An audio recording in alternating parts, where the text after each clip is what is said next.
नीला सियार। एक बार की बात है कि एक सियार जंगल में एक पुराने पेड़ के नीचे खड़ा था। पूरा पेड़ हवा के तेज झोंके से गिर पड़ा। सियार उसकी चपेट में आ गया और बुरी तरह घायल हो गया। वो किसी तरह घिसटता घिसटता अपनी मान तक पहुंचा। कई दिन बाद वह मान से बाहर आया। उसे भूख लग रही थी। शरीर कमजोर हो गया था, तभी उसे एक खरगोश नजर आया। उसे दबोचने के लिए वह झपटा। सियार कुछ दूर भागकर हौंफने लगा। उसके शरीर में जान ही कहाँ रह गई थी। फिर उसने एक बटेर का पीछा करने की कोशिश की। यहां भी वो असफल रहा। हिरण का पीछा करने की तो उसकी हिम्मत भी न हुई। वो खड़ा सोचने लगा। शिकार वो कर नहीं पा रहा था। वो इधर उधर घूमने लगा पर कहीं कोई मरा जानवर नहीं मिला। घूमता घूमता वो एक बस्ती में आ गया। वो इधर उधर गलियों में घूमने लगा। तभी कुत्ते भान भान करते उसके पीछे पड़ गए। सियार को जान बचाने के लिए भागना पड़ा। सियार के पीछे पड़े कुत्तों की टोली बती जा रही थी और सियार के कमजोर शरीर का बल समाप्त होता जा रहा था। सियार भागता हुआ रंगरेजों की बस्ती में आ पहुंचा था। वहां उसे एक घर के सामने एक बड़ा ड्रम नजर आया। वो जान बचाने के लिए उसी ड्रम में कूद पड़ा। ड्रम में रंगरेज ने कपड़े रंगने के लिए रंग घोल रखा था। तो वो बाहर निकला। वो रंग में भीग चुका था। जंगल में पहुंचकर उसने देखा कि उसके शरीर का सारा रंग नीला हो गया है।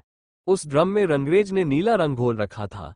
उसके नीले रंग को जो भी जंगली जीव देखता वह भयभीत हो जाता। उनको खौफ से कांपते देखकर रंगे सियार के दुष्ट दिमाग में एक योजना आई। रंगे सियार ने डरकर भागते जीवों को आवाज दी, भाइयों भागो मत, मेरी बात सुनो। उसकी बात सुनकर सभी जानवर भागते जानवर थिठके। उनके ठिठकने का रंगे सियार ने फायदा उठाया और बोला, देखो देखो मेरा रंग। ऐसा रंग किसी जानवर का धरती पर है नहीं ना। मतलब समझो, भगवान ने मुझे ये खास रंग तुम्हारे पास भेजा है। तुम सब जानवरों को बुला लाओ तो मैं भगवान का संदेश सुनाऊं। उसकी बातों का सब पर गहरा प्रभाव पड़ा। वे जाकर जंगल के दूसरे सभी जानवरों को बुलाकर लाए। जब सब आ गए तो रंगा सियार एक ऊंचे पत्थर पर चकर बोला, वन्य प्राणियों, प्रजापति ब्रह्मा ने मुझे खुद अपने हाथों से इस अलौकिक रंग का प्राणी बनाकर कहा कि संसार में जानवरों का कोई शासक नहीं है। तुम्हें जाकर जानवरों का राजा बनकर उनका कल्याण करना है। तुम्हारा नाम सम्राट ककोदुम होगा। तीनों लोकों के वन्य जीव तुम्हारी प्रजा होंगे। अब तुम लोग अनाथ नहीं रहे। मेरी छत्र छाया में निर्भय होकर रहो। सभी जानवर वैसे ही सियार के अजीब रंग से चकराए हुए थे। उसकी बातों ने तो जादू का काम किया। शेर, बाघ व चीते की भी ऊपर की सांस ऊपर और नीचे की सांस नीचे रह गई। उसकी बात काटने की किसी में हिम्मत न हुई।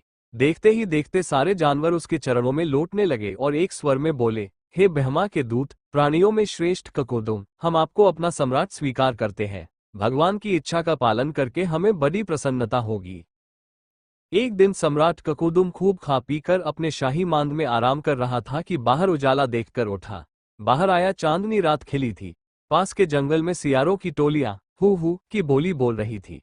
उस आवाज को सुनते ही ककोदुम अपना आपा खो बैठा। उसके अदन के जन्मजात स्वभाव ने जोर मारा और वह भी मुंह चांद की ओर उठाकर और सियारों के स्वर में मिलाकर हु हु करने लगा। शेर और बाघ ने उसे हु हु करते देख लिया। वे चौंके। बाघ बोला, अर ये तो सियार है। हमें धोखा देकर सम्राट बना रहा, मारो नीच को। शेर और बाघ उसकी ओर लपके और देखते ही देखते उसका तिया पांचा कर डाला।